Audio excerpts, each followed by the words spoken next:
Folks, Black Star Network is here. Hold no punches! I'm real revolutionary right now. Black power. Support this man, Black Media. He makes sure that our stories are told. Thank you for being the voice of Black America, Roland. Stay black. I love y'all. All momentum we have now, we have to keep this going. The video looks phenomenal. See, this difference between Black Star Network and Black-owned media and something like CNN. You can't be Black-owned media and be scared. It's time to be smart. Bring your eyeballs home. You dig?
Hey, folks, today is Friday, August 30th, 2024. Coming up on Roland Martin Unfiltered, streaming live on the Black Star Network.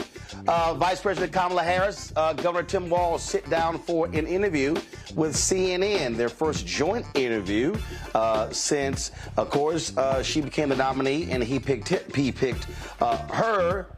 Can the media now shut the hell up now that she's finally set out for an interview? We'll show you some of it. Did I watch it? No, because I really didn't care. Also, the Supreme Court, the U.S. Appeals Court rules in Louisiana can end its state Supreme Court consent decree. We'll unpack and tell you what that means. A veterans group is blasting Donald Trump for his shameless behavior at Arlington National Cemetery. What did we show you their new ad?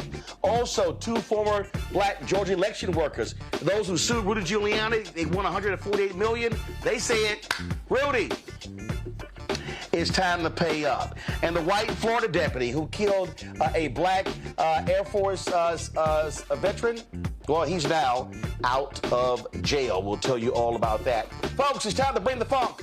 I'm Roland Martin Unfiltered on the Black Star Network. Let's go. He's got it. Whatever the biz, he's on it. Whatever it is, he's got the scoop, the fact, the find. And when it breaks, he's right on time and it's rolling. Best believe he's knowing. Putting it down from sports to news to politics. With entertainment just for kicks, he's rolling. It's on go, roll, y'all.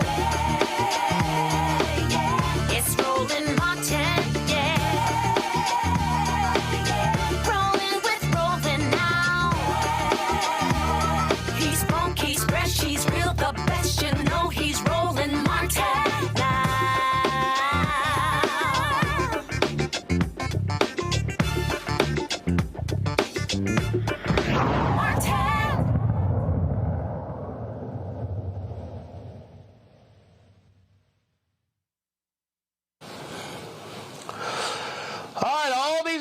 People whine and complain, and Vice President Harris needs to sit down for an interview. Why won't she talk? Why won't she talk? Okay, fine. Yesterday, she sat down for an interview with CNN's Dana Bash, who asked her a lot of questions. A lot of them were just Republicans say this, the right says this. Really wasn't a lot of policy questions, but they got it out of the way. And so here's some of that interview. You have less time to make your case to voters than any candidate in modern American history. The voters are really eager to hear what your plans are. If you are elected, what would you do on day one in the White House? Well, there are a number of things. I will tell you, first and foremost, one of my highest priorities is to do what we can to support and strengthen the middle class. When I look at the aspirations, the goals, the ambitions of the American people, I think that people are ready for a new way forward in a way that generations of Americans have been fueled by hope and by optimism. I think, sadly, in the last decade, we have had in the former president someone who has really been pushing an agenda and in an environment that is about diminishing the character and the strength of who we are as Americans, really dividing our nation, and I think people are ready to turn the page on that. So what would you do day one? Day one, it's going to be about, one, implementing my plan for what I call an opportunity economy. I've already laid out a number of proposals in that regard, which include what we're going to do to bring down the cost of everyday goods, what we're going to do to invest in America's small businesses, what we're going to do to invest in families, for example, extending the child tax credit to $6,000 for families for the first year of their child's life to help them buy a car seat, to help them buy baby clothes, a crib. There's the work that we're going to do that is about investing in the American family around affordable housing, a big issue in our country right now. So there are a number of things on day one. What about you? Well, I'm excited about this agenda, too. As I said, the idea of inspiring America to what can be. And I think many of these things that the Vice President's proposing are things that we share in values. And the child tax credit is one we know that reduces. Okay, all right, y'all, I had to stop that. Okay, so let me just say this here, all right? I hate stupid questions. And I believe a stupid question is, what are you going to do day one? Let me help y'all out. The only thing a president can do day one, they can do executive orders. Congress ain't passing a bill. It's day one. I also can't stand, what are you going to do in the first 100 days? I hate that question. That goes back to President Franklin Delano Roosevelt. And ever since then, 100 days, first 100 days, first 100 days, first 100 days. I remember when I was at CNN, we had this stupid thing we did where we held up these cards and it was sort of like red, blue, green, or I don't know. It was just dumb. I remember David Borman, God rest his soul. I literally said on the air, this is stupid. And it was. So it always happens. Remember, somebody who's elected, they're elected for 4 years. So this whole, what are you going to do on day one? It is maddening to listen to. So I just had to respond to that. So y'all, go ahead and press play. Reduces childhood poverty by 1/3. We did it in Minnesota to have a federal partner in this. Unbelievable, I think, in the impact that we can make. You talked about, you call it the opportunity economy. You are well aware that right now many Americans are struggling. There's a crisis of affordability. One of your campaign themes is we're not going back. But I wonder what you say to voters who do want to go back when it comes to the economy specifically, because their groceries were less expensive, housing was more affordable when Donald Trump was president. Well, let's start with the fact that when Joe Biden and I came in office, during the height of a pandemic, we saw over 10 million jobs were lost.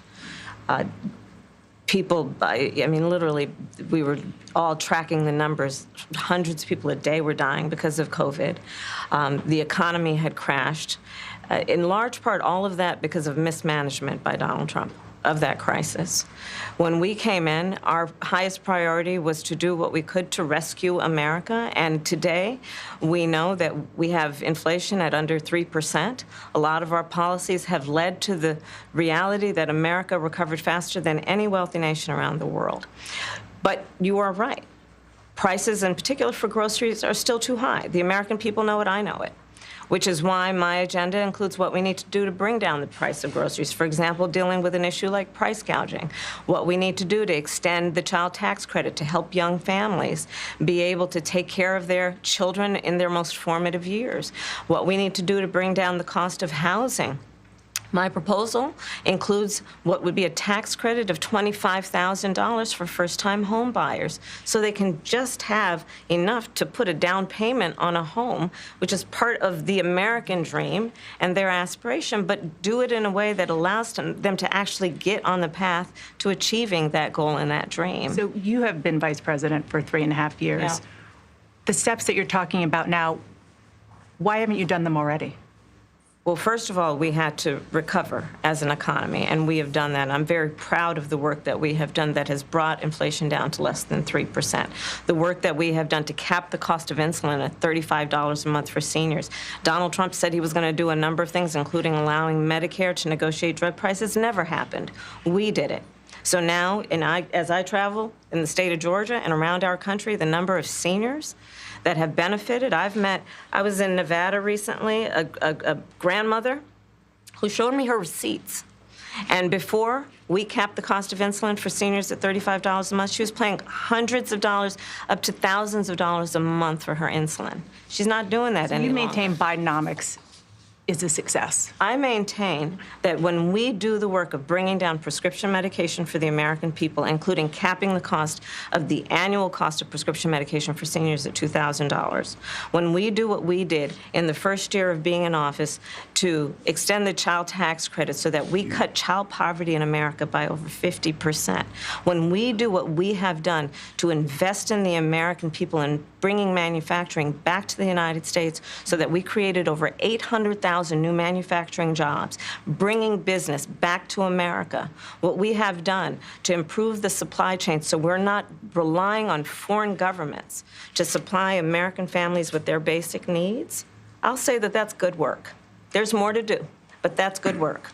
I want to get some clarity on where you stand on some key policy issues. Energy is a big one. When you were in Congress, you supported the Green New Deal. And in 2019, you said, quote, "There is no question I'm in favor of banning fracking." Fracking, as you know, is a pretty big issue, particularly in your must-win state of Pennsylvania. Sure. Do you still want to ban fracking? No, and I made that clear on the debate stage in 2020, that I would not ban fracking. As vice president, I did not ban fracking. As president, I will not ban fracking.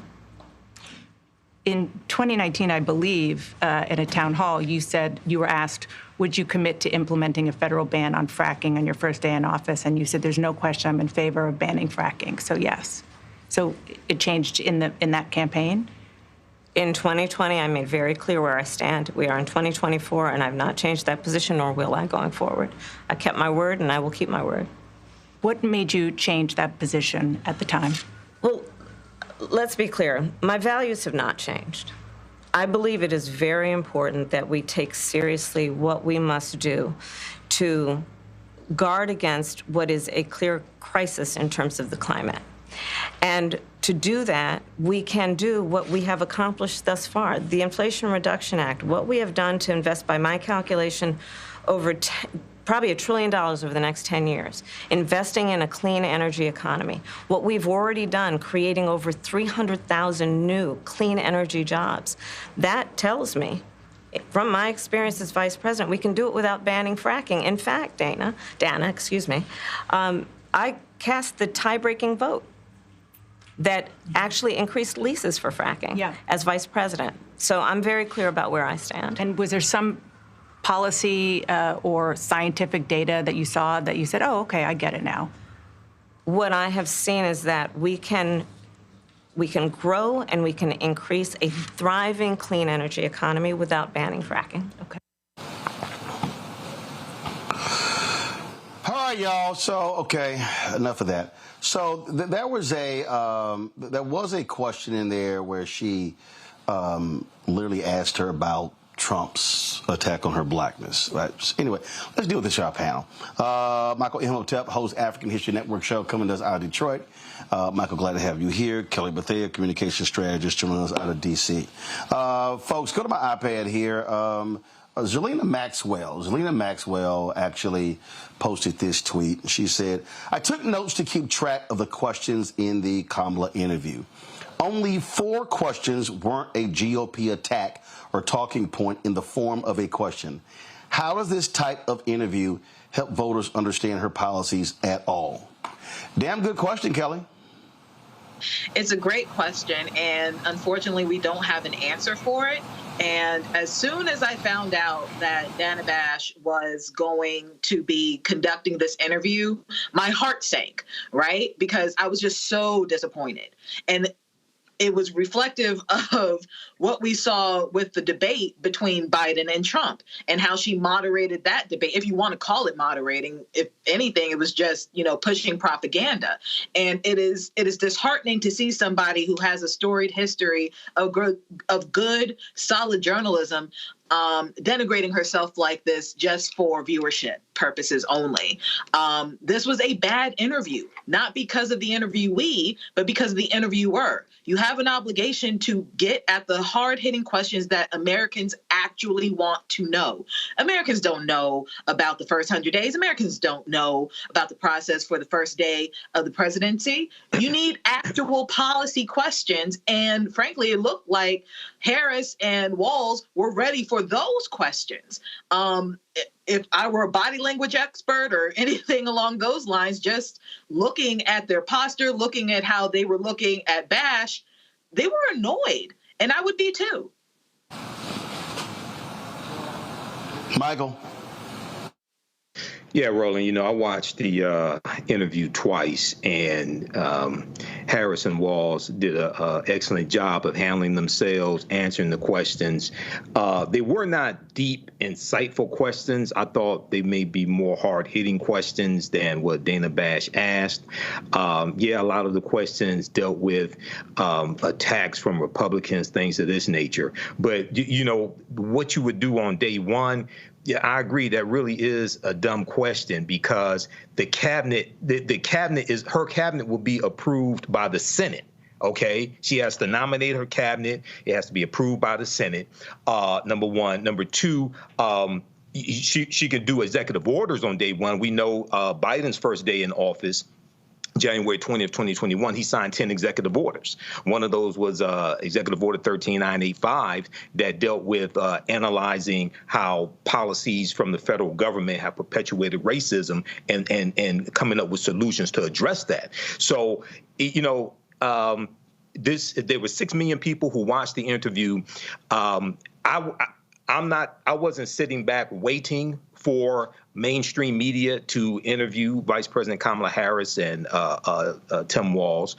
She speaks to thousands of people on a weekly basis at campaign rallies. She's been putting out policy platforms that are going to change people's lives. What this was about, you have mainstream media who really want to capitalize on an interview, dissect every word that she says. You have mediocre white men for the Wall Street Journal, Washington Post, things like this, writing op-eds, criticizing her for not doing interviews, things of this nature. So it's done.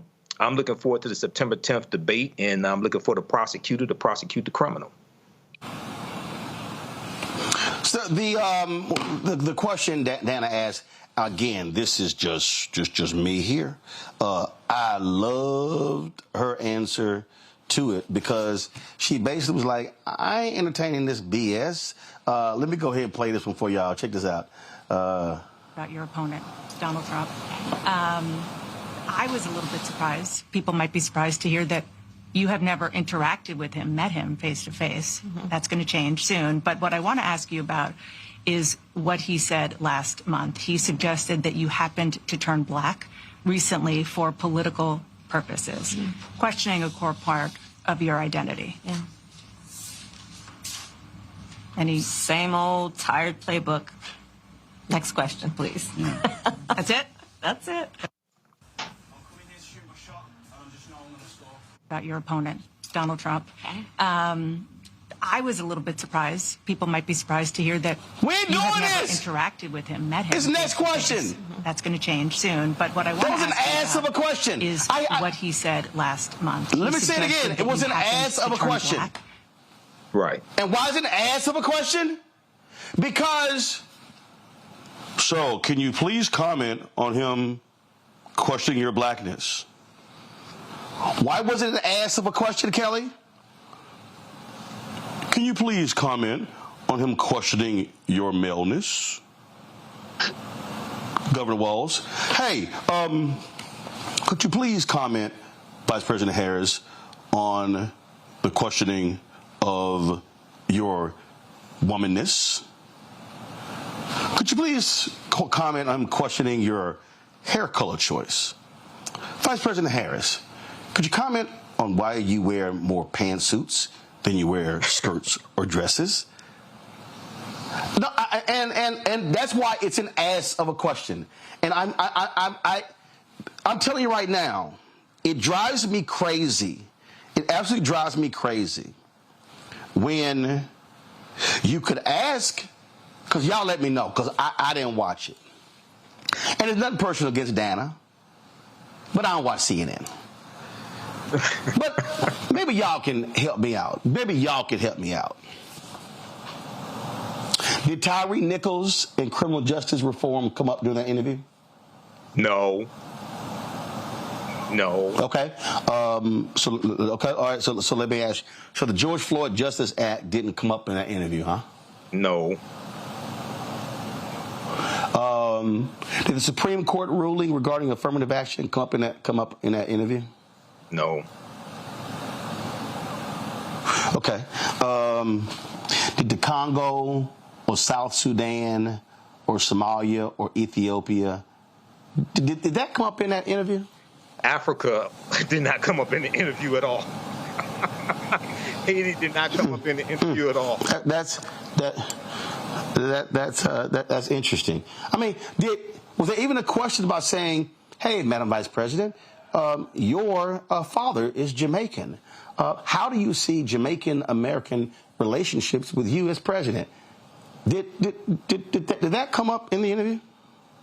No, but Roland, Palestine and Gaza came up in the interview. I mean, Palestine and Israel came up in the interview before. Well, of course it did. Of course it did. Of course it did. Didn't. I'm just, hold on. Of course not. I'm just curious. Did, let's say, America be a nation, majority of people of color by 2043? How do you see advancing the economic interests of African Americans, other minorities? Did that come up in the interview? There were no no, it did not, and these were not hard-hitting questions. Wait, right? No. But here's follow me here. See, I'm not. Here's why I even don't get up. I don't even get caught up in the hard-hitting questions, because I believe that you can ask important questions that are policy-oriented, that are not specific, that other folk wouldn't call hard-hitting. See, part of this media charade, and I'm going to go to you, Kelly, then go to Michael. Part of this media charade, Kelly, is she needs to be asked the tough questions. She needs to be asked the difficult questions.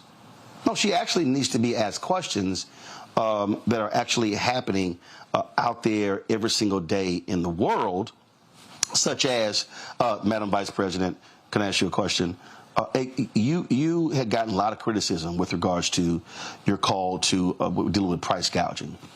A Kroger executive admitted on the stand that they jacked up prices.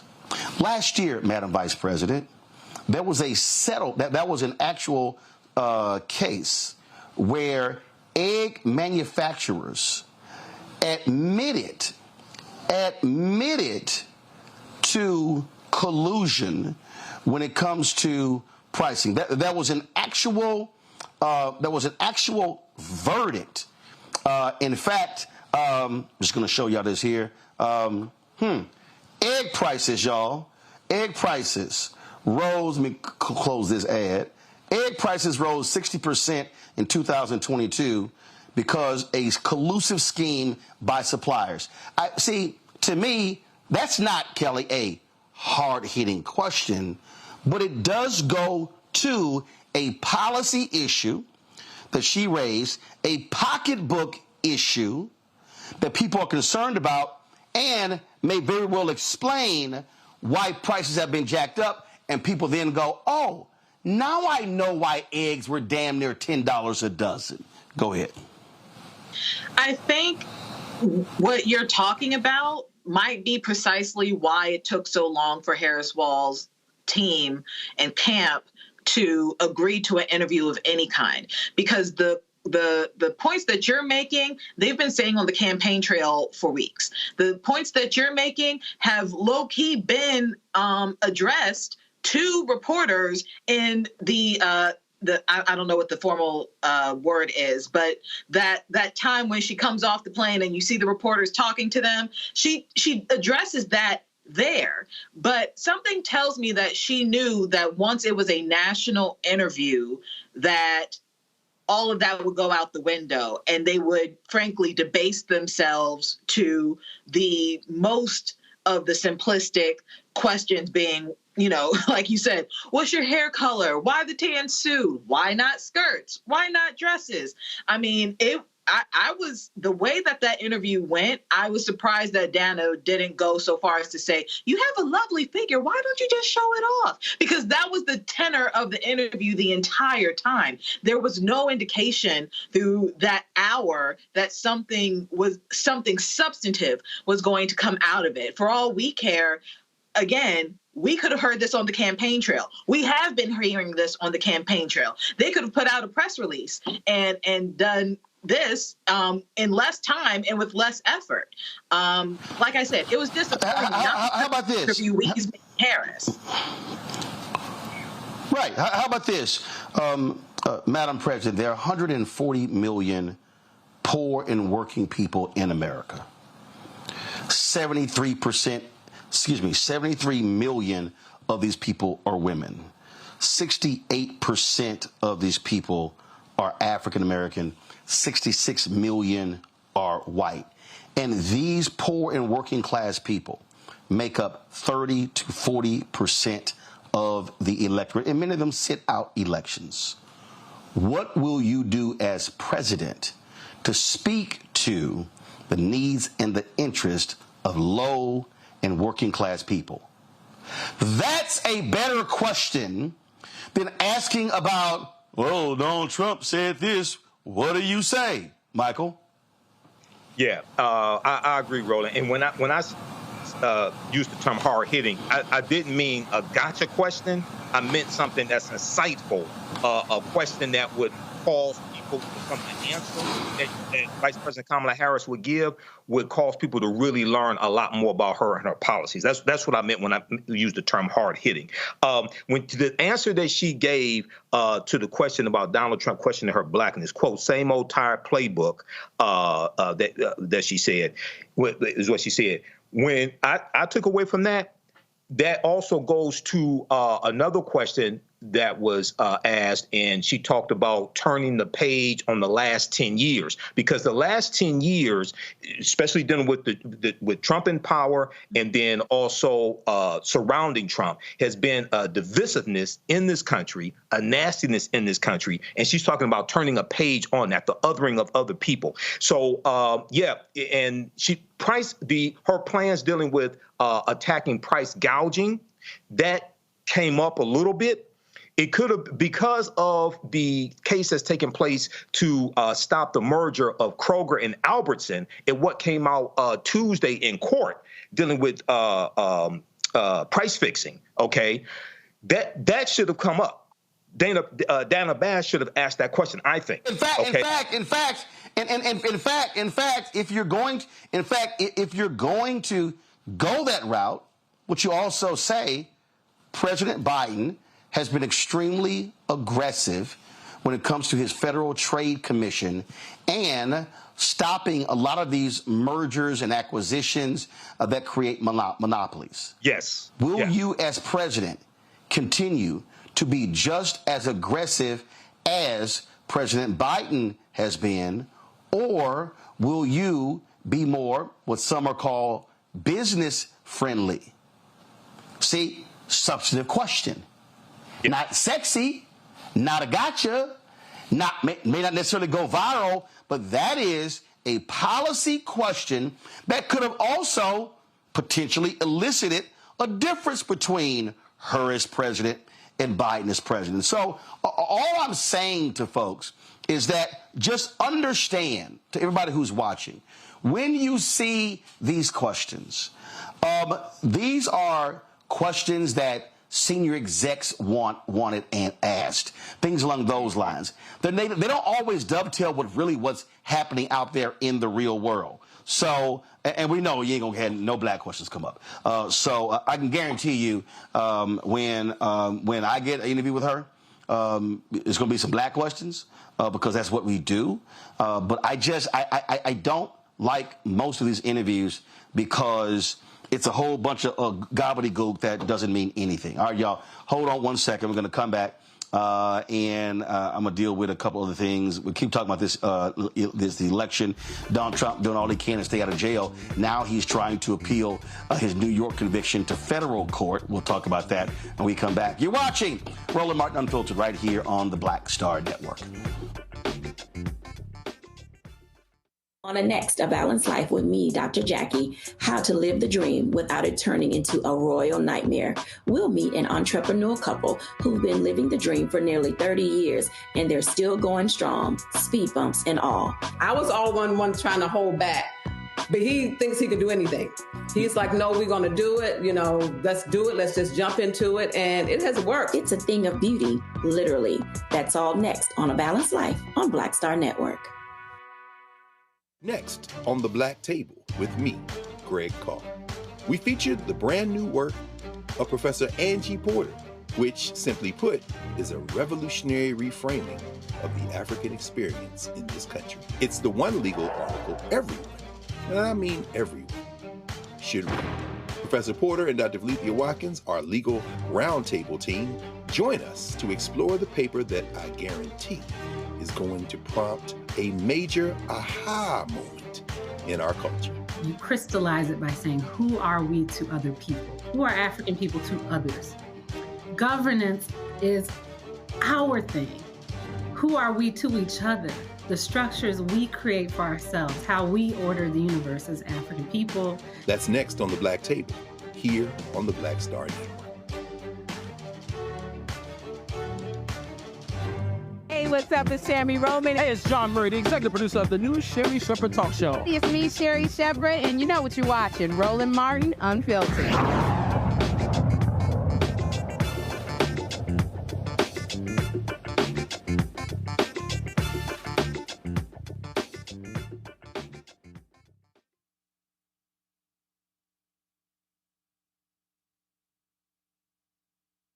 Donald Trump, speaking of being an ass, made an ass of himself at Arlington National Cemetery earlier this week after they bum rushed a staffer there, then later called her mentally unstable. They've been criticized by a lot of veterans. The U.S. Army had to come out with a strong statement of rebuke of Trump's staffers. Well, the folks at Vote Vets, they were not happy at all by any of this.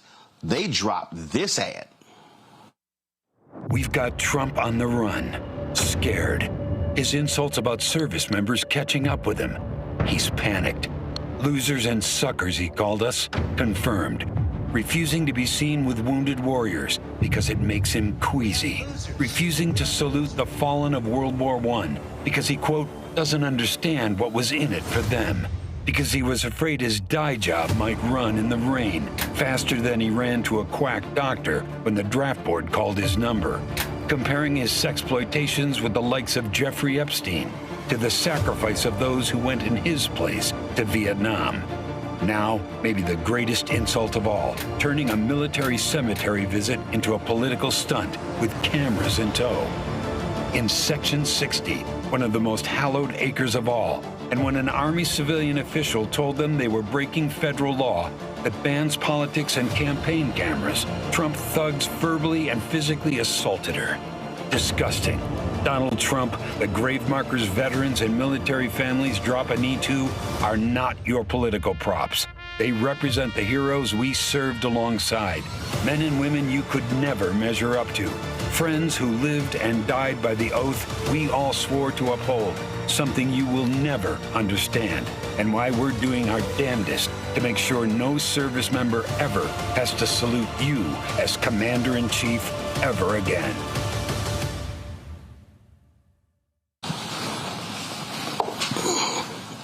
Yo, that is an ad right there. Major General retired Paul Eaton also talked to Vote Vets, and man, he did not hold back when it came to Donald Trump. Y'all check this out. Ladies and gentlemen, this is Paul Eaton, Major General of the United States Army, retired. Every year, my wife and I pay our respects to the fallen in Arlington National Cemetery. Some were killed in action. Some have died of natural causes. It's a very emotive time for us. My father, Colonel Norman Eaton, and his co-pilot, Lieutenant Colonel Paul Getchell, commingled remains are in Section 60. The remains of Lieutenant Ken Ballard, dear son of a close friend, Karen Meredith, are in Section 60. We have stood next to people crying, paying their respects to their sons, daughters, fathers. It's a very emotive event. To see a former president mugging for the camera should never, ever be Commander-in-Chief again for the Armed Forces of the United States. Ever. Disgusting performance by former President Donald Trump. Thank you. Strong words there, Michael. Yes, they were strong words, Roland. And this is something that didn't have to happen. This is another scandal dealing with Trump, on top of flip-flopping on campaign issues, things of this nature. But there's a piece from NBCNews.com that talks about the Army says a Trump aide, quote, abruptly pushed aside an Arlington National Cemetery employee. And then the Trump campaign put out that the employee had some type of mental issue or something like that as well. We know the employee doesn't want to press charges, but this is utilizing dead soldiers, okay, for the purpose to promote the Trump campaign. Because they shot video. Now, they didn't just take pictures. They also shot video there as well, and they're using this as part of the Trump campaign. So this is and this is from a president who got 5 deferments, okay, who nobody in his family has ever served in the military.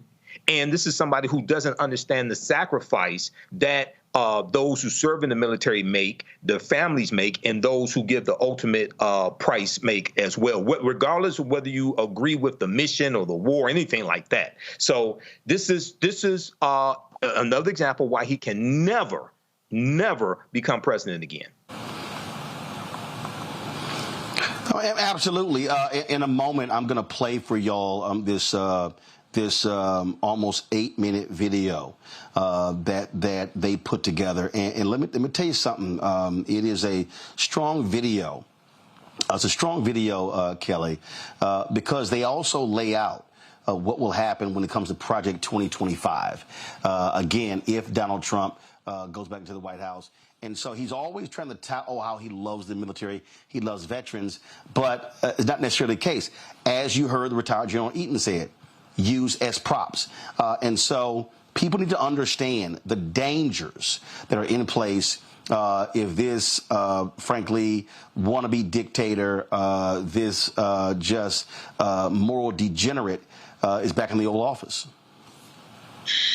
Yeah, I mean, the most recent scandal of 45 and the issue with the cemetery, Arlington Cemetery, I mean, it's beyond disgusting to me. I come from a family of veterans. I come from a family who are currently in the military. I thank them for their service every time that I get.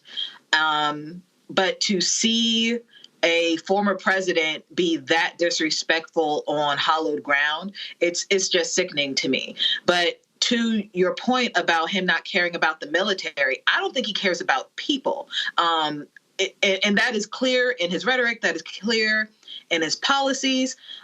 He says that he loves the military. I don't think that's the case at all. I think he associates victory with the military. He loves the ego trip that comes when you win something. He likes winning. He likes the ego boost of winning. He likes the ego boost of victory. And he ties that with military conflict. But he also loves, Kelly. But Kelly, remember, he also loves the pageantry. Remember how he raved about the military parades of Kim Jong-un? And remember, he wanted that in D.C. Remember, he wanted, and it's like, dude, you just can't roll tanks on U.S. streets. Do you know how heavy they are? The damage they cause? He wanted one of those old Russian, I'm going to try to find the video, one of those old Russian military parades where they got the missiles and the tanks and they got all that stuff, and he gets to stand there in the middle of the generals. That's what he wants. Dictators do. That's what dictators do. But all of that is. But my point to that, Roland, you're right about what he wants and what he said he wanted. But all of that is tied to ego. All of that is tied to the perception of power. So that's where I'm getting at with it. If he could find a way to not use the tanks and still get the same response out of people regarding the perceived power, the perceived ego boost. I mean, all of this is tied to his ego. This is why he's obsessed with crowd size. This is why he was obsessed with virility and how agile he was as opposed to Biden. That's why he was debating Biden on a political stage regarding golfing. It's all about his ego. It's all about a perceived notion of power. And that's what I mean when I say that he doesn't care about the military. He doesn't care about people. He cares about whatever it takes to make himself feel bigger than what he actually is. Oh, absolutely. I mean, and that's exactly what it, in fact, let me play this here. I mean, this is really what he wanted in D.C. This right here, this is what Donald Trump wanted. He wanted to be able to, somebody on YouTube said Donald Trump wants the soldiers to goose step right past him. And this is what he wanted. I mean, he was talking about that. And also keep in mind, he still owes Washington, D.C. about $9 million for that, whatever that 4th of July display was. He still ain't paid that bill. And so that's what he wants. He doesn't respect. He doesn't respect. Well, he can actually pay for it from all the damn donations, but the money's been used on his legal fees, and he's sitting here, screwing those folks over. Let me do this here, folks. The folks at VoteBets also put together. Yeah. No, actually, he's robbing some toothless person with a "Make America Great Again" red hat running around, who believes that Donald Trump's my guy, and he wouldn't let any of these broke ass white folks even walk through his hotel. They couldn't even get into the lobby, but they're sitting here just worshiping this man. The folks at VoteBets put together this video, y'all, that they went through Project 2025 and laid out how devastating this plan could be to the nation's military. Check it out. Project 2025. Project 2025. Project 2025. Project 2025. Project 2025. Deeper look at Project 2025. You've probably heard about Project 2025, the 900-page manifesto drawn up by Donald Trump's MAGA allies to radically remake our country. It's worth knowing about as you think about your vote, because this election is not just a choice of candidates. It's really a choice of the kind of country you would like to live in. Project 2025 is the MAGA Republican playbook to go around the Constitution, the Congress, and the courts to take total control of our government, using it to enforce their ideology on our lives. The thing is, it's eminently doable. They've been planning this for years, and we'll be ready to go on day one should Donald Trump be elected. Let's look a little deeper at a section that's been overlooked in the media. Their plan to radically remake our military. If one were to write a credible roadmap to transform our democracy into a dictatorship, this is what it would look like. And a big part of that is to turn the most effective, professional, and nonpartisan fighting machine that the world has ever seen into Trump's MAGA military force. Ready, willing, and able to deploy against our fellow citizens should Trump issue an illegal order. It achieves this goal in 4 steps. First, it corruptly uses the power of the presidency to fire flag officers, generals, admirals, and so on, who they deem not sufficiently loyal to Trump. Second, it stops promoting anyone in the military who doesn't pledge allegiance to their agenda. Third, it obliterates military readiness programs that ensure our diverse forces know how to work together. Fourth, it actively recruits troops who may have been targeted for radicalization by white supremacists. And then, it enables the use of the Insurrection Act to deploy the military inside the country against political opponents, protesters, or just about anyone Donald Trump chooses. That's a lot. So let's walk through it. The first step in creating a military that is loyal to Trump and carries out whatever order Trump gives, legal or not, is to remove all obstacles at the top. That means clearing out generals, admirals, and others who would refuse to carry out illegal orders in accordance with the Constitution.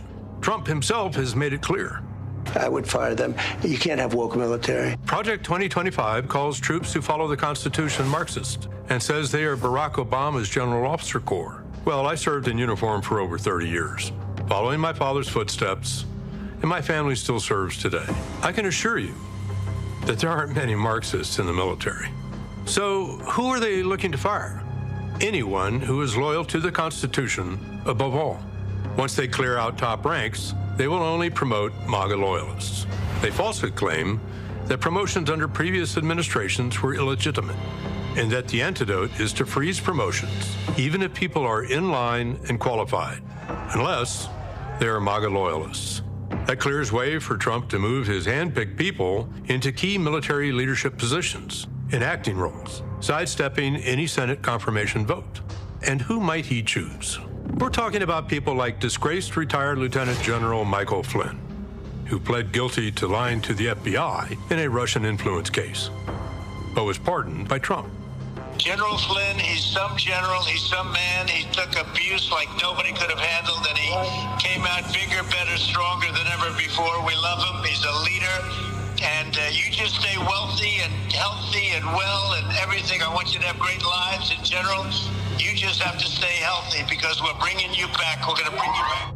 We're talking about retired Brigadier General Don Bolduc, a 2020 election denier who called for abolishing the FBI. Project 2025 then radically changes the culture of service.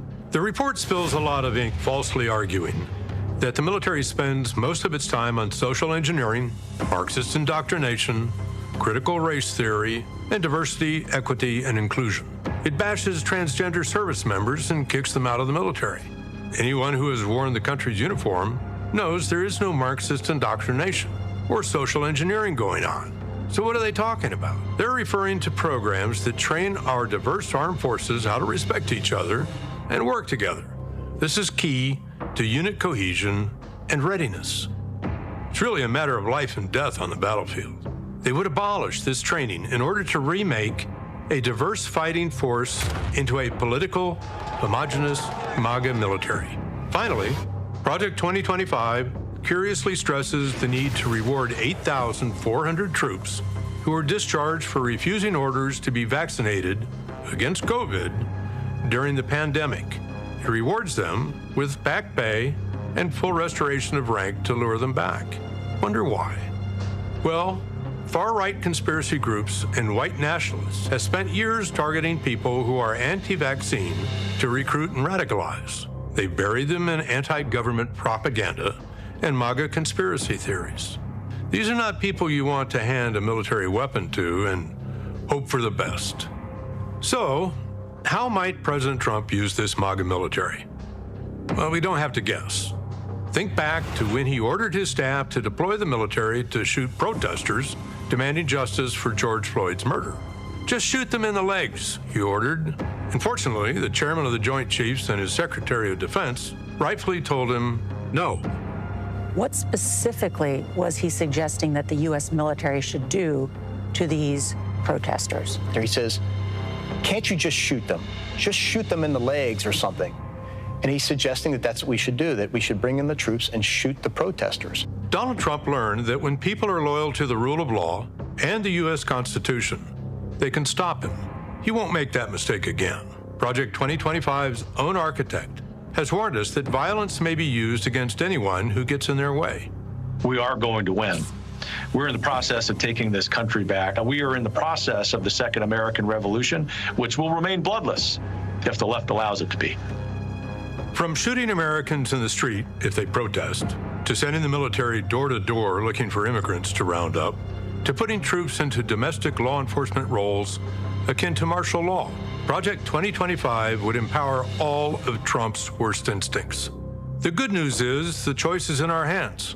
Your vote this fall makes the difference. And it's not just about the top of the ticket. We need to vote for candidates up and down the ballot who will block Project 2025 from ever becoming our nightmare reality. And we need to talk about it with friends, family, and neighbors. That's how we hold fast to an America where democracy rings free, where the people rule and the elected serve, where the government values our rights and protects our freedoms. And an America that continues to say, if you're willing and able to serve, there is a place for you in our armed forces. A military that still swears an oath to support and defend the Constitution of the United States. It's up to us. Thank you.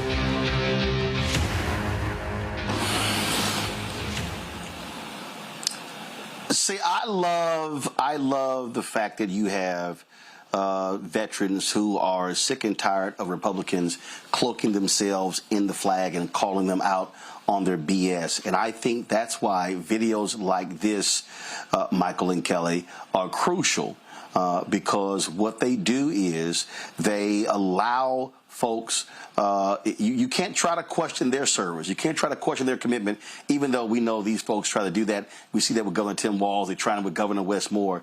But it's great to see that level of detailed pushback from veterans, Michael.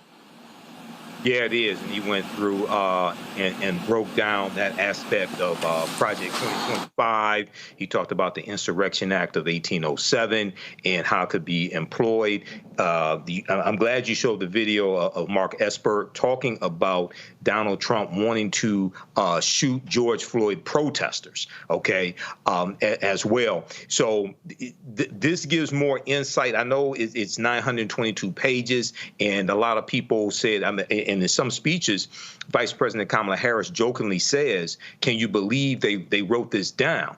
Yes, I can believe they wrote this down because this is the second time the Heritage Foundation has done this. They did this in 1980, and it was a book called Mandate for Leadership that contained 2,000 policies they wanted the Reagan administration to adopt. The Reagan administration adopted 64% of those policies in Reagan's first term. So and it's good that you have older white men who are breaking this down, who have military experience also, okay? And when he talked about Project 2025 attacking diversity, equity, and inclusion when it comes to the military. September 2020, Donald Trump signed an executive order banning the use of critical race theory when it came to training for federal employees. And that is what really sparked the attack on critical race theory. That was 6 months before Christopher Rufo did his series of tweets redefining what critical race theory was. See, that was March 2021. So this is excellent right here. We need to utilize this. We need to circulate this. And here's the thing here, Kelly. This is a video where the leader of Project 2025 makes clear that without Donald Trump, this doesn't exist. Watch this, and I want to get your comment. Well, I suspect this project wouldn't exist if we didn't have the Trump administration, where you had a new maverick candidate who didn't have the machinery of the party necessarily like lining up and everybody from previous administrations helping out. And so you had this situation where it became clear that something like this is very necessary. Well, that's quite true. I would say even more necessary in kind of the circumstances you describe, because even a we'll call it an establishment candidate where everybody just sort of wanders back in, but they're not particularly conservative, then they're more open, they know what to do more, there's less chaos, but they're less likely to actually seek to implement conservative policies.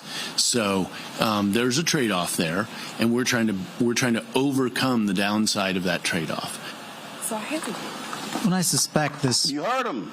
There's a trade-off there. Kelly? It is terrifying to me that this could possibly actually happen, because it would truly be the end of how America is perceived, how America functions as we know it.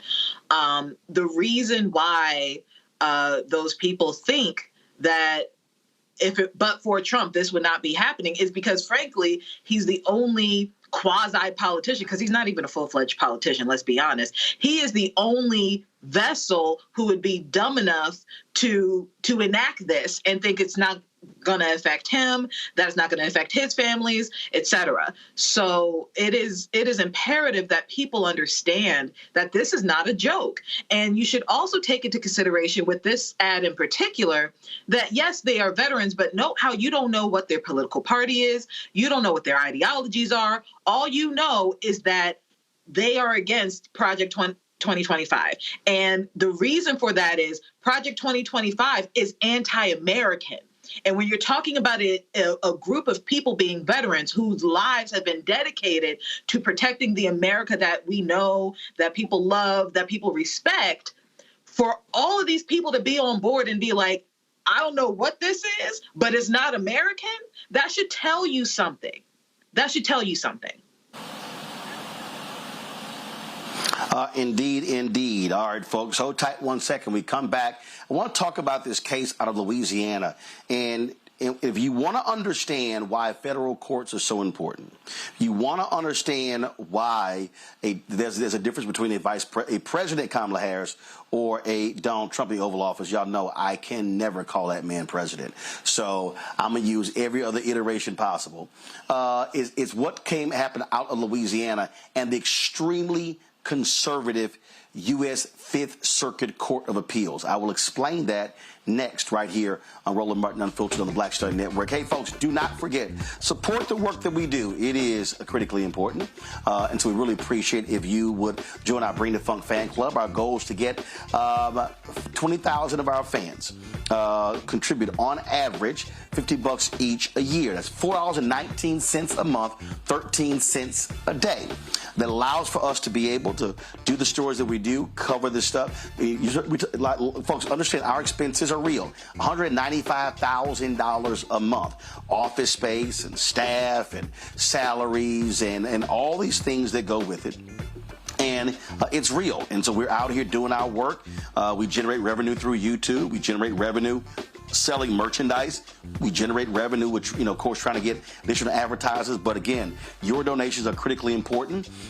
Next Thursday, I'm going to travel to Kansas City to get an update on our Mobile 2.0. Remember, our Sprinter was total when this driver cut in front of my driver returning from Essence Festival. So we're going to get an update on that. And so, again, that's going to cost us about $180,000. And first of all, we got insurance. We had insurance on it, sent us a check, but we actually had to have some modifications, some better safety modifications. It was going to cost a lot more. So it's all real. And so when you support us, that's what you're supporting. And what I love about all of y'all, all of our fans, and when I started this 6 years ago, I said, hey, we're not going to send you swag because, listen, all that stuff is going to cost money. So hats and mugs and T-shirts and all this sort of stuff like that. And I dare say fewer than 100 people have complained that, well, what am I getting? What am I getting? Y'all, when you contribute, you know that money is being invested right into the show. And so we really want you to support that work and what we're doing. And so, again, it's absolutely critically important when you do. And so we're doing the best that we can with our resources. And trust me, it's no joke. We've got, my show. We've got, of course, we have other shows on the network that we do the work. And so we do all of that. And so, of course, Wealthy You, Balanced Living, Greg Carr's show. We've got Stephanie Humphrey's show. We're going to be starting new episodes. My little man Noah out of Atlanta. Y'all been seeing that young brother. Matter of fact, let me pull it up. I want to pull up here because some of y'all may have missed the news, but no, don't show it yet. Don't show it yet. Don't show that yet. I don't want you to show it yet. But I ran into, okay, all right. Let's see what happened here. Sorry, y'all. Something happened here. There we go. We got me back, I think. Y'all got me back? There we go. Sorry. All right, so y'all might have seen my man Noah. He's out of Atlanta. Little young brother. He was of course on the show with us in Chicago. And so next month, y'all, we're going to be starting a new show with him. Sorry, for some reason the video is not working. I'm gonna get this straight. But Noah is gonna be working with us. Can't wait to make it happen. And so his 12-year-old kid is gonna start up as a weekly show, and he's ready to roll. And so again, that's what we're doing. I'm looking for I would love to add a couple of the shows, a young, vibrant female, millennial, Gen Z to do a show. And it's because it's all about, again, this platform was created to provide additional voices, but your support makes all that possible. So join our Bring the Funk fan club. Send your check and money order to P.O. Box 57196, Washington, D.C. 20037-0196. Cash App, $RM Unfiltered. PayPal, R Martin Unfiltered. Venmo is RM Unfiltered. Zelle, RolandSMartin.com. Roland at RolandMartinUnfiltered.com. Download the Black Star Network app. Apple phone, Android phone, Apple TV, Android TV, Roku, Amazon Fire TV, Xbox One, Samsung Smart TV. Folks, we'll be right back.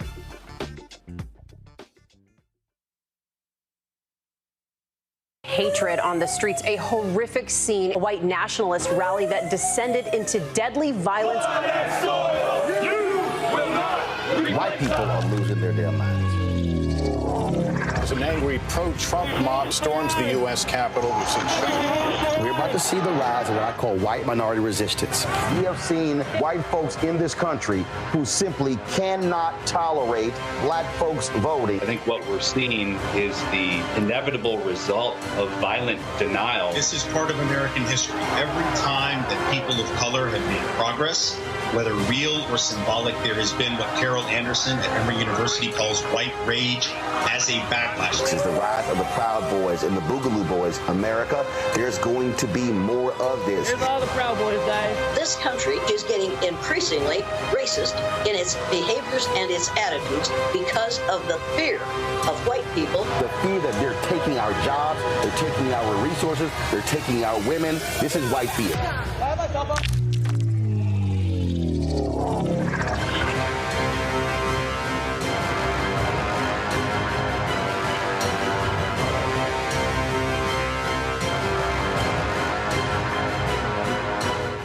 Hello, I'm Paula J. Parker. Truly proud on the Proud Family. I am Tommy Davidson. I play Oscar on Proud Family, Louder and Proud. Hi, I'm Jo Marie Payton, voice of Sugar Mama on Disney's Louder and Prouder, Disney Plus. And I'm with Roland Martin on Unfiltered.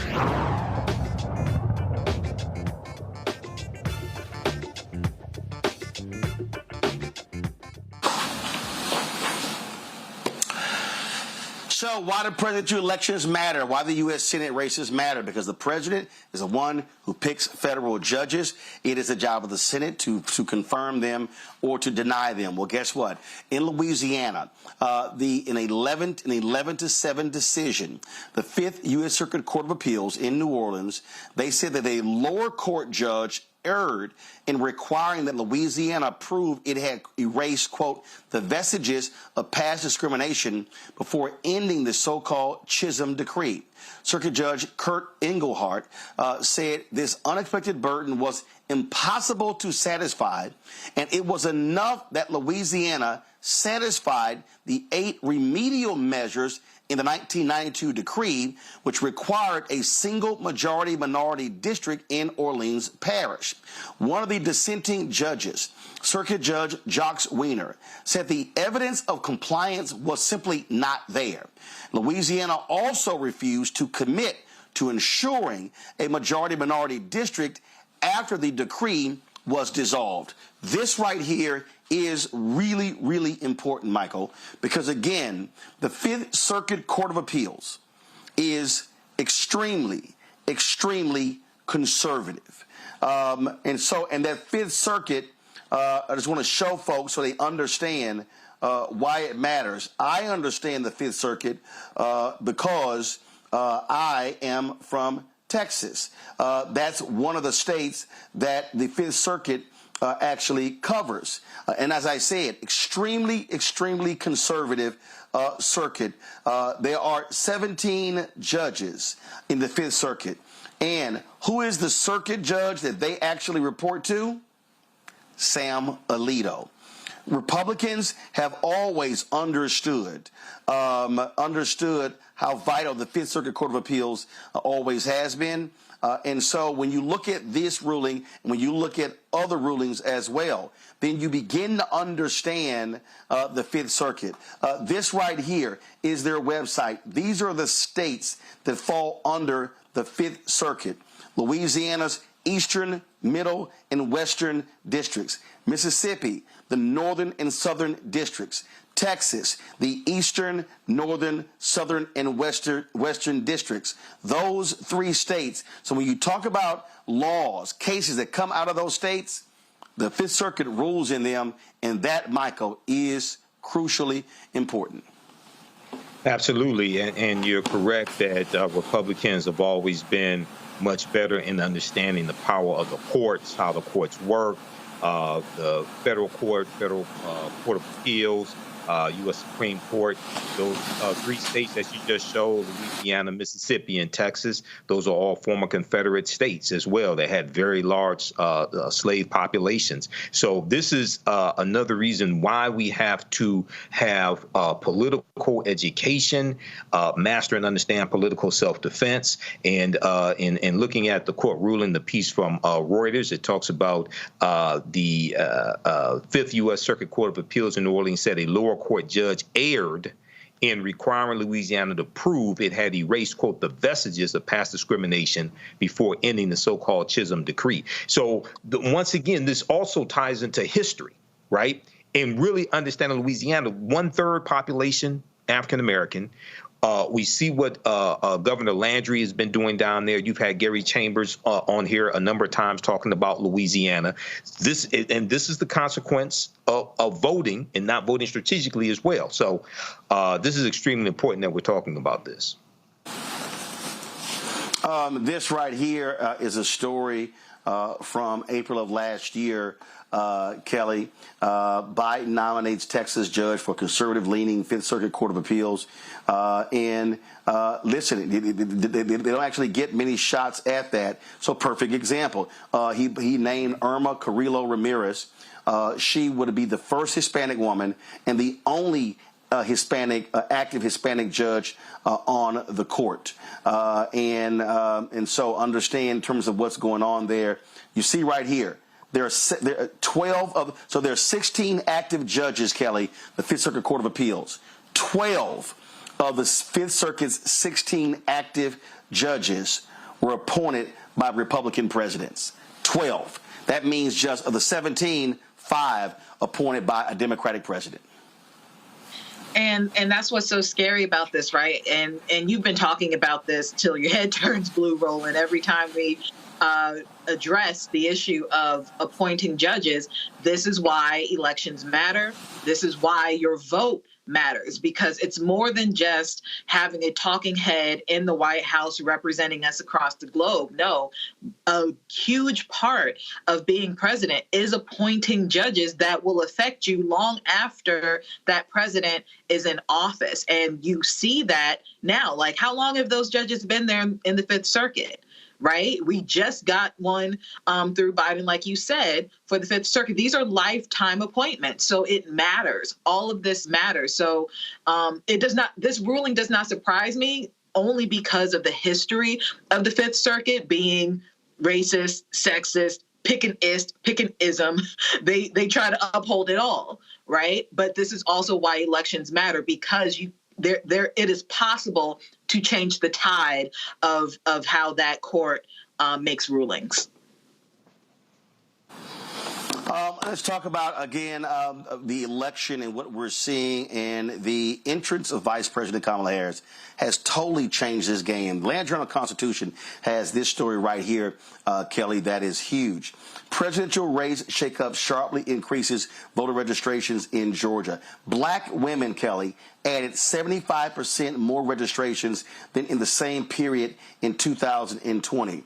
And look at this lead right here. New voters have registered in droves in Georgia since Kamala Harris entered the presidential race, especially black, Hispanic, and young voters, according to state election data. The sharp increase in the rate of registrations suggests an outpouring of enthusiasm among voters who tend to vote for Democratic candidates in Georgia, a politically divided battleground that could decide the winner between Harris and Republican former President Donald Trump. I saw another story, Kelly, that talked about in one area the voter registration of black women was up 175%.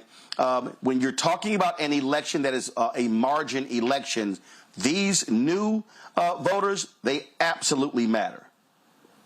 They really do. And it is incredible to see that, like published, seeing the proof that that Black women, that people in general are just, registering to vote and seeing that increase in voters, right? But it also goes to show, I have to give credit to the Harris-Walz campaign team, specifically the strategist, because I can't remember the man's name, but the deputy director or the deputy campaign manager basically talked about how it is necessary to go into jurisdictions that typically aren't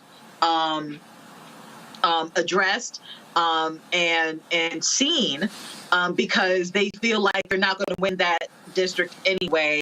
They're not going to vote our way anyway, so there's no point in going. But this particular deputy director, who was also responsible for the Warnock win, understands that if you are really for all Americans, you got to go to where all Americans are, right? And this articles like this, data like this is proof that that strategy works best.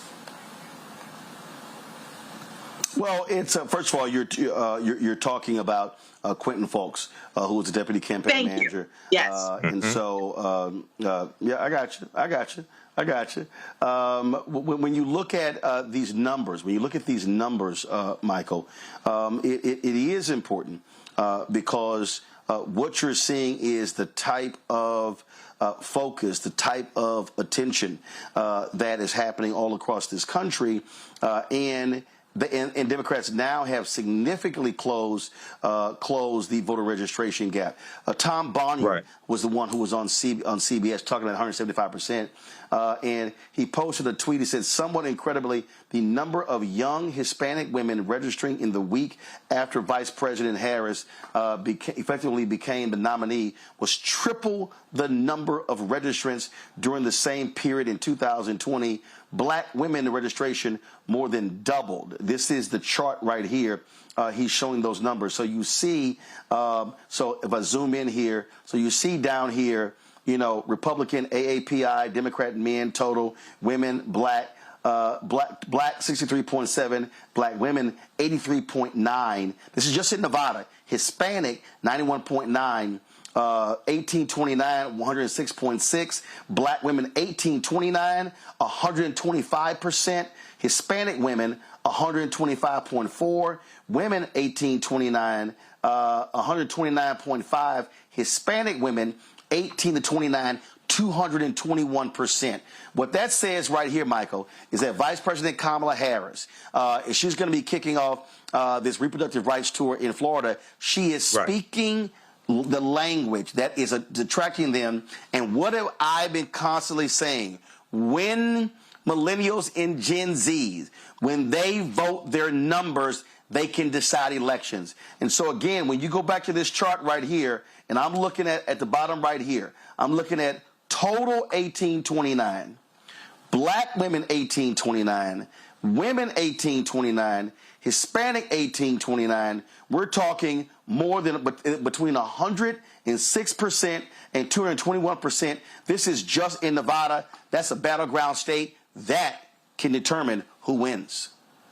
Absolutely, absolutely. And this is dealing with more than just enthusiasm. This is dealing with Vice President Kamala Harris speaking directly to issues that are impacting Gen Z, millennials. We can talk about Generation X as well. When you talk about housing, you talk about building 3 million new homes. When you talk about her rolling out her economic plan on Friday, August 16th. This is why This is why I was not calling for her to have a sit-down interview with the media.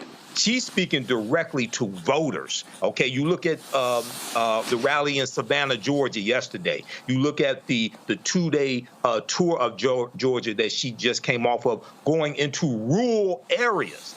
That's extremely important because what it does is, one, it draws media attention, it draws thousands of people to come out, but also what it does is it forces the Trump campaign to put resources into areas they didn't think they were going to have to try to defend.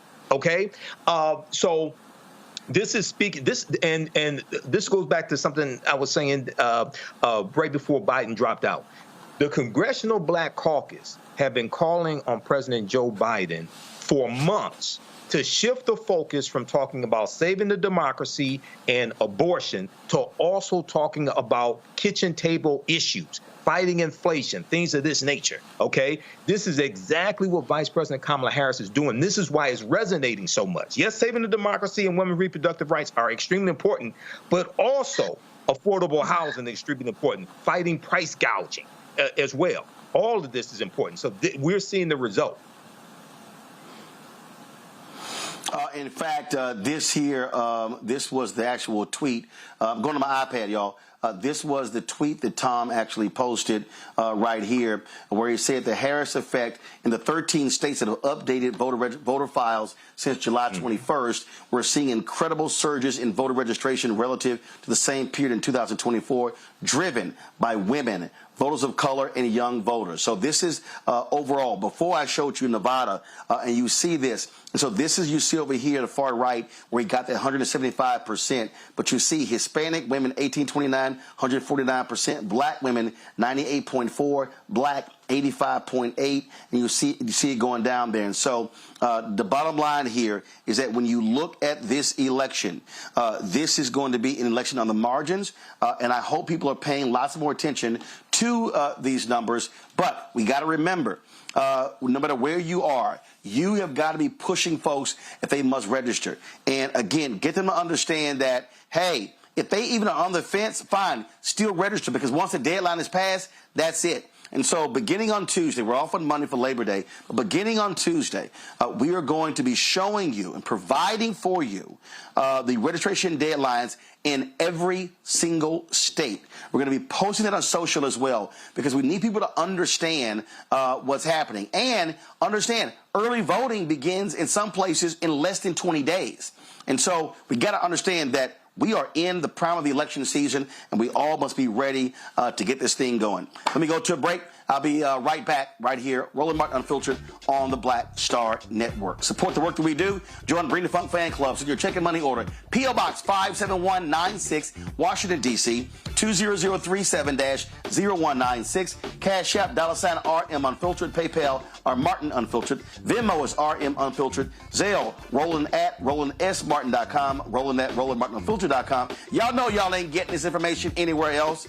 Nowhere else. There's nobody else in black-owned media that's breaking down the stuff that we do every single day, 5 days a week, 2 hours a day on this show, plus our other shows. And so y'all see what we're doing to make this thing happen. And so please join our Bring the Funk fan club. Everybody who's already given during the show and who will give between the next 30 minutes, I'm going to personally shout you out right here on the show, okay? So, again, Cash App, $RM Unfiltered. PayPal, R Martin Unfiltered. Venmo is RM Unfiltered. Zelle, Roland at RolandSMartin.com. Roland at RolandMartinUnfiltered.com. Back in a moment. Now streaming on the Black Star Network. I still have my NFL contract in my house, having a case. It's 4 of them, for my 4-year contract. I got a $600,000 signing bonus. My base salary for that first year was $150,000. Matter of fact, $150,000. $150,000. That's what I made, $150,000. Now think about it. My signing bonus was a forgivable loan, supposedly. When I got traded to the Colts, they made me pay back my signing bonus to them. I had to give them their $600,000 back. Wow. Yeah, I was so pissed. Because, I try to be a man of my word. I'm like, you, I'll give you your money back. Even though I know I earned that money, right. I gave them their money back. I gave them their $600,000 back. But yet, I was this malcontent. I was a bad guy. I'm about the money. It wasn't about the money. It was about doing right. Because I looked at, because you look at contract. Look at John Elway. John Elway was making $1 million, $800,000. I was making $150,000. I was doing everything. And I'm like, but yet I was, I got so many letters, so I just play for free and all that kind of stuff. You don't forget that kind of stuff. Right. That stuff is hurtful.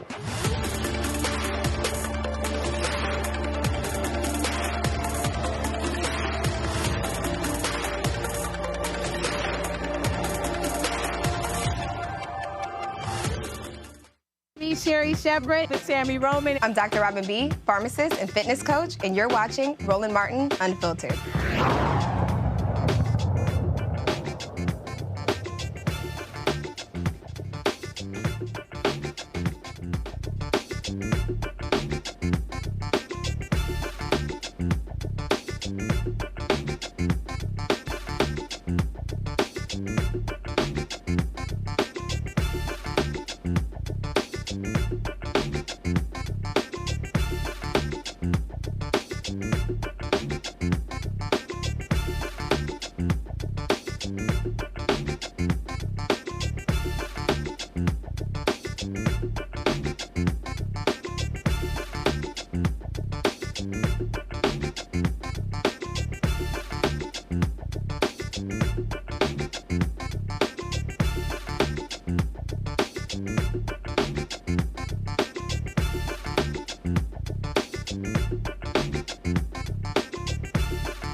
right, y'all. Welcome back. Oh, Lord, the white folks at Fox News, they are in their feelings because of my commentary, my tweet earlier this week to Auburn coach Bruce Pearl.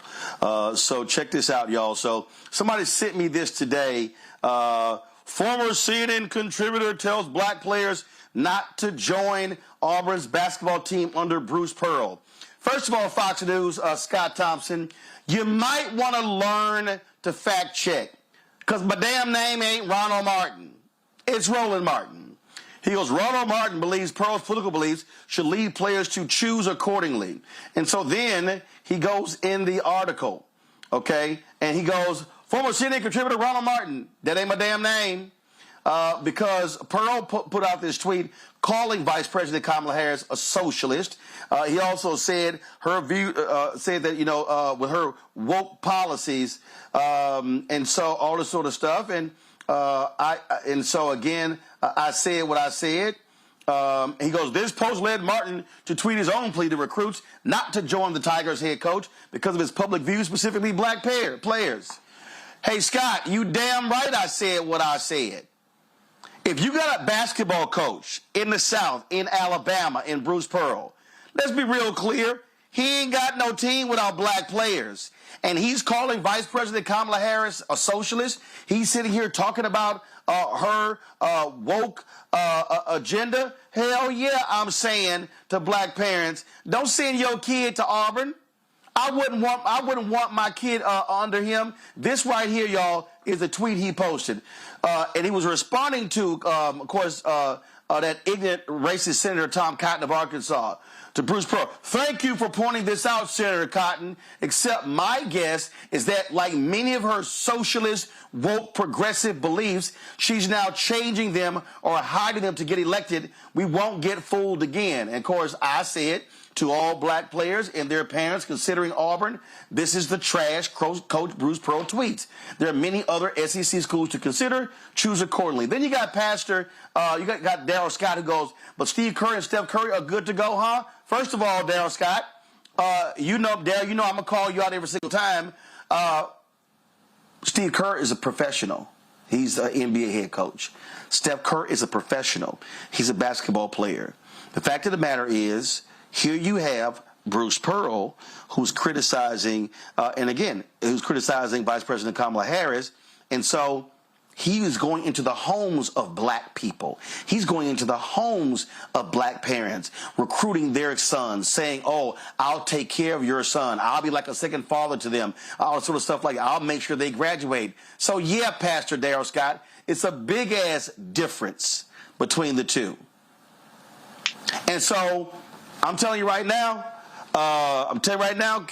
Michael, if I had a nephew and he was a top basketball player, I'd be real clear.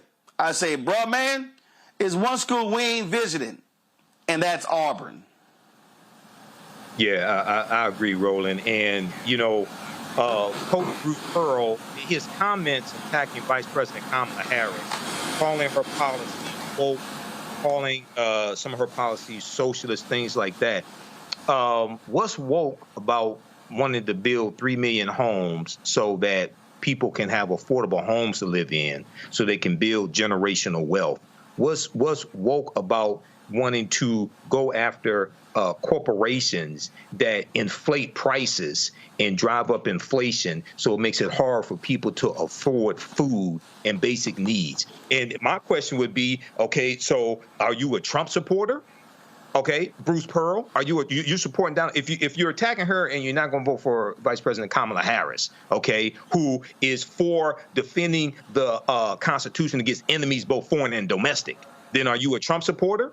And no way in hell I would send my black son to go play on a team led by a coach who's a Trump supporter, because you're supporting an insurrectionist. You're supporting someone who was found liable of sexually abusing women. You're supporting a convicted felon who committed fraud. So, yeah, and I know, there's a saying, we all look alike, but damn, Fox News, all the money you have, I know you lost $787 million in that lawsuit. Because of the lies that you told dealing with the 2020 election. But it's Roland Martin. Get the name straight. Put some respect on his name. You know, Kelly, what you have is, and this is really the case, I think, a lot more in college. You got a lot of these white coaches in college who are hardcore conservatives, and they love making their money off black folks, but then they also want to trash views. You look at Tommy Tuberville, of course, who was a head coach. Oh, guess where was he a football coach? Auburn. Okay, yeah, and he's one of the dumbest people in the United States Senate. And you have this, and so I don't give a damn what Scott Thompson, y'all, his Twitter handle is Scotty T Sports. I'm about to send his ass a tweet saying, learn how to spell my damn name. Plus, you can't be that bright when you are linking to my tweet in the article, and my tweet actually got my name spelled, and you still writing Ronald. So he calls himself a Jersey kid. Well, you might want to revisit your education, Scotty. Go ahead, Kelly. Something tells me that he said Ronald on purpose. That is always, to me, a blatant form of disrespect, especially with name recognition such as yours. Your name's everywhere. It's very easy to find your name, very easy to see how to spell your name. So to see that that is a byline that actually got published, I think that's just a level of disrespect that they purposely put out there. So that aside, the notion of, deterring black parents away from Auburn, I think it has less to do with just political stuff, and it's a safety issue at this point, right? Because we have gotten to the point in our politics where if you align yourself with 45, if you align yourself with the MAGA movement, that is a threat to your life by way of being black. Right. And we see that. We saw that in Charlottesville. We saw that with the insurrection. We see that in little microcosms across the country, these examples of MAGA supporters who are not just racist, but aggressively so, to the point where your life could potentially be in danger by a result of their conduct. I don't have any children, but I wouldn't want my child susceptible to that. Certainly not from a coach who I am entrusting my child's care with, right? This is a safety issue above politics. Oh, absolutely. Again, I'm saying exactly what's important. That is, if you want to step your behind out here and talk about this stuff, well, guess what? We're going to respond as well. And so I say to black parents, if you got a top basketball player, it's a lot of other schools you can pick. And he did an interview, Bruce Pearl did, talking about, Auburn is a leaning conservative school. It's a place where we have respect and love God. Guess what? Y'all can go to a lot of HBCUs in Alabama where y'all can proudly wear your Stay Woke shirts as opposed to dealing with that fool. Let's go to Georgia, where the two black women who successfully sued Rudy Giuliani, they like, run me my money. That's exactly what they're saying, because they're making it clear, hey, it's time for you to pay up, and they want to start seizing his assets. Lawyers for Ruby Freeman and Wandrea Shea Moss, they have urged the U.S. District Court in Manhattan to force Giuliani to turn over his Madison Avenue apartment, any remaining cash, some of his prized New York Yankees memorabilia, including 3 World Series rings and a signed Joe DiMaggio shirt. They also want to claim about $2 million Giuliani has said Donald Trump's 2020 presidential campaign owes him. They also asked for control of his Palm Beach, Florida condominium. Of course, Rudy Giuliani targeted the mother and daughter after Trump's 2020 election loss, accusing them of election fraud. Kelly, I want them to leave Rudy Giuliani butt-ass naked. Well, I don't need that image of Giuliani naked in my head, but I will say penniless. I don't need it. I don't need it. I want to put his drawers and socks on eBay. That's nasty. No, I don't need that. I don't need that visual. I don't need that visual. That's pineapples. No.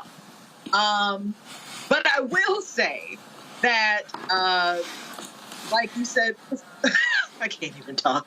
Like you said just now, run these women their money because they went through the ringer for absolutely no reason. And, I teach on part-time regarding comms law. And this is like typical of, and basically like a textbook case of private private versus public citizen. These are private citizens private figures who were literally minding their business, doing their job when some public figure decided to exploit them for absolutely no reason with malice, and all of that was proven in court. Where's the money? Where's the money? He has it, find it, and give it to him. That's it. That's all. But we don't need any visuals of Giuliani of naked draws. None of that. It was hard enough for me to see the black paint drip down on his head. That was it. That's my limit. That's butt ass naked. Let me tell you something. Listen, Michael. Every time he posts a video, every time he posts where he's gonna be somewhere, they need to have somebody right there. And if he's signing stuff, they should just walk over and be like, we got it. We got it. Just snatch money out of his hands. They should be standing right there saying, no, take that. I'm telling you, snatch everything. Sell everything. I don't give a damn. He can go live with his ex-wife. He can go, I think he got 3 or 4 ex-wives. And didn't he marry his cousin? Did Rudy Giuliani marry his cousin? But he has so make him go back and live with her. Well, Roland, he should. First of all, Rudy Giuliani did a skit some years ago with Donald Trump where Rudy Giuliani was in drag. So Rudy Giuliani could have a new career as a drag queen. Okay, he had on makeup, he had on a wig, he could. He had on makeup, he had on a wig, he had on a dress. So Rudy Giuliani could raise money to pay Shay Moss and Ruby Freeman. He can go on a national drag queen tour, make it a review, team up with RuPaul, make a career out of it. This is a whole new career for him. You reinvent yourself, Rudy. Okay. So yeah, they need to get every penny from this traitor, from this liar, from this fraud who put their lives in jeopardy. Okay. And Donald Trump owes Rudy Giuliani $2 million. Donald Trump, he owes so many people money. So yeah, Rudy needs to get his money from Donald Trump. Donald Trump needs to sell some more of those cheap ass sneakers and some more of these digital cards and things like that to help Rudy pay Shay Moss and Ruby Freeman. See, but Rudy, you don't have to give me a percentage for the drag queen idea. Go run with that. Hey, Kelly, I know some people out here, and they like, oh, you ain't right for that. You talking about you saying Giuliani, Giuliani did marry his cousin.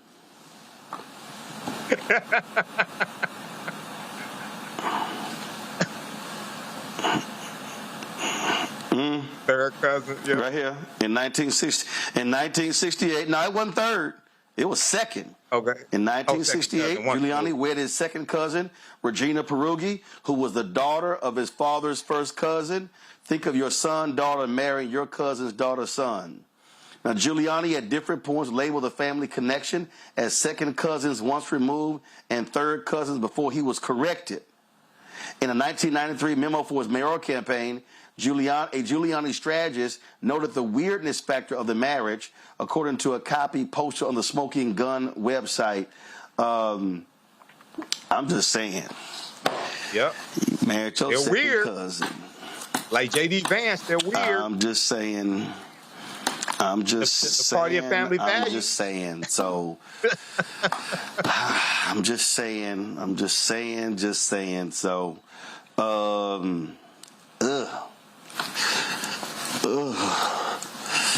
That's how they are. But yes, Kelly, leave his ass butt naked. Take everything. I do not need that visual. Make him go beg Trump to stay at one of them rooms in Mar-a-Lago. That's what you do. Take everything. I don't care. Take everything. I don't care. All right, I'm going to go to a quick break. I'll be right back here. What? What you got to say, Kelly? No. I was just going to say, sometimes just because it's legal don't mean you need to do it. And that's a very prime example of that. That's all. You right. Still want to butt ass naked. I'll be back. hatred on the streets, a horrific scene, a white nationalist rally that descended into deadly violence. White people are losing their damn minds. As an angry pro-Trump mob storms the U.S. Capitol, we've seen We're about to see the rise of what I call white minority resistance. We have seen white folks in this country who simply cannot tolerate black folks voting. I think what we're seeing is the inevitable result of violent denial. This is part of American history. Every time that people of color have made progress, whether real or symbolic, there has been what Carol Anderson at Emory University calls white rage as a backlash. This is the rise of the Proud Boys and the Boogaloo Boys. America, there's going to be more of this. Here's all the Proud Boys, guys. This country is getting increasingly racist in its behaviors and its attitudes because of the fear of white people. The fear that they're taking our jobs, they're taking our resources, they're taking our women. This is white fear.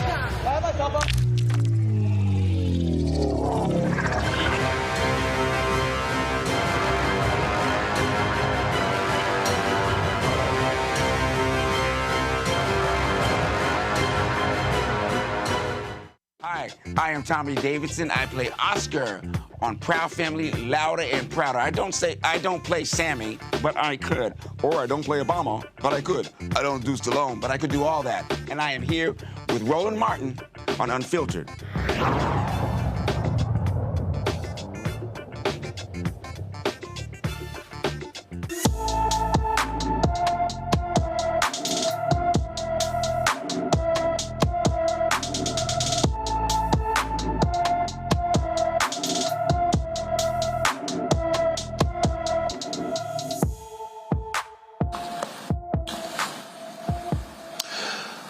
Police in Joliet, Illinois are looking for siblings Mia and Ruben Bonilla, who have been missing since April 19th. 17-year-old Ruben is 5 feet 8 inches tall, weighs 140 pounds with black hair and brown eyes. His 13-year-old sister Mia is 5 feet 4 inches tall, weighs 130 pounds with black hair and brown eyes. Anyone with information on Mia and Ruben Bonilla should call the Joliet, Illinois Police Department at 815-726-2491, 815-726-2491. Again, 815-726-2491. A circuit judge has granted a former Florida deputy $100,000 bond for pretrial release on Thursday in connection with the shooting death of U.S. Air Force senior airman Roger Fordson. Roger was killed in his home in May. Eddie Duran was denied release in his first court appearance on Tuesday at the Okaloosa County Circuit Court. In Thursday's hearing, Duran, who appeared before a judge in person, avoided the $250,000 bond amount asked by the state, but was denied the $10,000 requested by his attorneys. The judge ruled that Duran cannot possess any firearms, come into contact with Fordson's family, or leave the First Judicial Circuit area of Florida outside of special circumstances that may be allowed by the court if they come up. Duran is charged with manslaughter with a firearm in the May 3rd shooting death of 23-year-old Roger Fordson.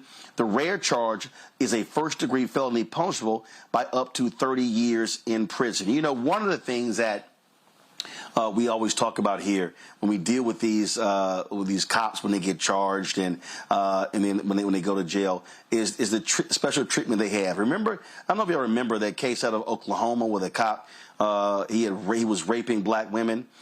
And I'll never forget, Kelly, when he got convicted, if you went to the database of prisoners, you could not pull his name up. You couldn't pull his name up. And they essentially were hiding him in the system. I'm sorry. I just fundamentally believe that I don't give a damn if you are a cop. When you have now when you've broken the law and you've been convicted and you go to prison, you should be treated like everybody else. I get this whole thing about solitary confinement and, you know, because of the cop and there's a bounty on their head. I get that. But I'm sorry. You shouldn't be in that situation where they're hiding your name so the public doesn't know. And in this case here, look, listen, he got bond. But the bottom line is Fordson is dead. And all Fordson did was in Florida, an open carry state where they love guns, and answered his door with his gun because he didn't know who the hell was banging on his door. And so I really, really hope and can't wait when this cop is convicted of his heinous actions. I mean, it is disgusting across the board. But to your point about them getting special treatment, if I recall correctly, there is proposed legislation for a database that will help resolve the issue of officers basically flying under the radar when it comes to grievances and infractions that they conduct while on duty. And I feel like something like this like a database like this would really help in a case that you're talking about, because more likely than not, these officers have a history of such behavior before the big event happens. And I feel like if you have something like that already on the books, something that's already implemented, you'll have a lot fewer of these tragedies happening.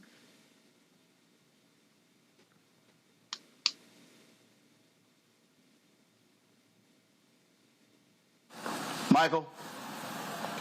Yeah, Roland. I remember that case of the officer who was raping the black women, and I remember you covering that and talking about how you couldn't find him in the prisoner database. Hopefully justice will prevail here, and it's important to note that Roger Fortson, U.S. Airman Roger Fortson, when he came to the door, he did have a legally owned gun, but it was pointing down to the floor. He never pointed it at the police officers.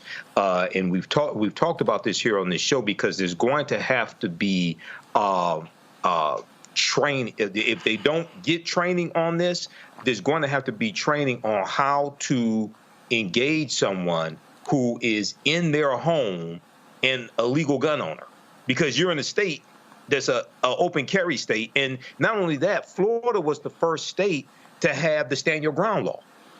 That's where stand your ground started, in Florida. So he didn't pose a threat to the officers. He didn't point the gun at officers. He, in his home, legal gun owner holding his gun, pointed at the ground, at the floor. So hopefully justice will prevail here. Indeed, and well, we hope so, but we know how a lot of these things go. All right, folks, final point here. This weekend is Monday is Labor Day, and we talked to a number of labor leaders, of course, at the Democratic National Convention. And you know, look, most people, when they look at this as a holiday weekend, they don't even think about what it's all about. But the reality is, when you look at a number of the issues we have, 40-day work week, things along those lines, 40-hour work week, labor fought for those things to happen. So, Kelly, I would really hope that folk, as they think about this weekend, think about Monday and talk about Labor Day weekend, they remember who made all this possible and think about the fights that we have in the country going on right now when it comes to fair wages and equity and health care, things along those lines for everyday workers, especially at a time when you have these CEOs and these making just ridiculous amounts of money and really screwing over everyday workers. Absolutely. In typical American fashion, the rationale behind holidays gets diluted over time, right? And Labor Day has now devolved into basically a holiday where you shop, have a cookout, and, leisure, right? But Labor Day is a little bit more than that. It is, yes, relax from work, but the rationale behind it is, like you said, it's because of you have to recognize the fact that you need a higher living wage. You have to recognize the fact that you need unions. You have to recognize the fact that people are worth more than just a line item in somebody's, billion-dollar budget. And now with the election coming up, hopefully, like you said, people will begin to recognize that. Little doubtful, but one can hope. Indeed. Kelly, and I, of course, really appreciate it. Thank you so very much. I want to do this here. There are some folks I want to give a shout out to. Don't pull the music up yet. We had some folks who gave during the show, so I told you I wanted to shout them out. Addie Harvey. Well, you do this here. Y'all pull the slide up where people can actually give. But I'm going to shout out Addie Harvey, Sharon Alexander, Frederick Davis, Jessica Winbush, Belinda Robinson, Trudella, Kathy Stokes, Rochelle Johnson, Rodney Alford, Jeanette Mills, Mark Collins, Christine Ely, Stephen Jesse Harris, Kenrick Burke, Josephine Turner, Richard Pettigrew, Veda Lonnie, Kim, Dennis Palmore, Ronnie Jones, they all, Indira, Kareeb, they all gave during the show, and I appreciate Robert Stevens as well. So I appreciate y'all donating to us. If you want to join our Bring the Funk fan club, send your check and money order, P.O. Box 57196, Washington, D.C., 20037-0196. Cash App, $RM Unfiltered, PayPal, R Martin Unfiltered, Venmo is RM Unfiltered, Zelle, Roland at RolandSMartin.com, Roland at RolandMartinUnfiltered.com. Folks, I am in Houston. Tomorrow we're going to be having the homegoing service of my sister, Kenya Natasha Martin Williams. Pull up, y'all, the program, and want to pull that up. Also, a number of you have also been asking me to make a donation, and so what we have here is a scholarship fund for my twin nieces. They're in college, and so if you actually go to first of all, there's a QR code you can actually pick up. Or you can also go to guys don't so you have it right there. So you see right there the QR code. So you just point your camera to that, and then so you see the $0 figure. You can put in any amount in there. So if you want to contribute to the scholarship fund of my sister's twin daughters, you can do so by just clicking the QR code as well.